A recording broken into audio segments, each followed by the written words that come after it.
Every parent here is not just the mother and father of your home, you are the cultural architect of your home. You decide what are gonna be the attitudes, what are gonna be the behaviors, what are gonna be the beliefs in this house. And then you've gotta buy into it. And how do you get to that point? How do you get to a point in your home where you know, my last name is Kraft, where as Crafts, this is gonna be our attitude. This is gonna be the way we behave. This is gonna be our beliefs as a family. Well, guess what?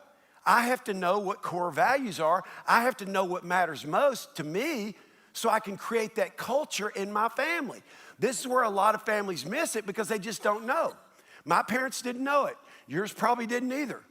But if you're in this incubator of greatness, you're not just gonna hear about core values, but you're gonna have a chance to establish core values. We have resources for you. We have rooms for you. My book, Your Divine Fingerprint, very small investment. Go to chapter 5 and you can figure out how to have core values for your family for the first time. Josh, I'll just ask you, you're on the front row. Keela, I'll just ask you, you're on the front row. On a scale of 1 to 10 in our family. Now, again, I could say, hey, did y'all feel loved? And hey, did y'all feel supported? And I could ask you all that. But on the scale of 1 to 10, how important were core values in our family? 10, the most. Not that I love them well, but watch this. As the cultural architect, when I decided what mattered most, listen to me, it bred love. It enabled love to happen. Why? Because we came into agreement on what mattered most. This is what's missing in most families. Thus, this is what's missing in most businesses. When I started teaching core values way before this church, less than 50% of Fortune 500 companies had core values.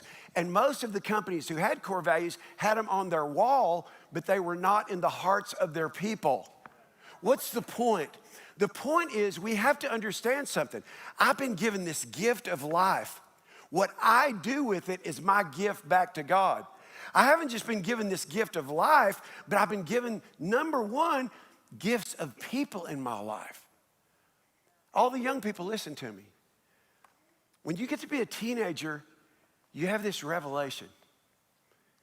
My parents are not perfect. In fact, they're quite screwed up.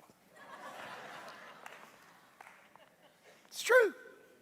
Every teenager's gonna figure this out. I thought as a parent, like, you would act better than you're acting right now. Like you and dad couldn't work it out. You and mom couldn't work it out. And you want to tell me how to work it out. Listen to me. This is from a kid's perspective. It's like employees the same way. So as a company, you can have your hey, here's what matters most, and the CEO isn't living it in his personal life, you're gonna have a toxic company culture, 100%. But the problem is most people they're not even declaring what matters most, so they're living on default rather than by design. And so whatever happens is what happens in that family. Whatever happens in that marriage is whatever happens. Whatever problems come up is what happens in that company.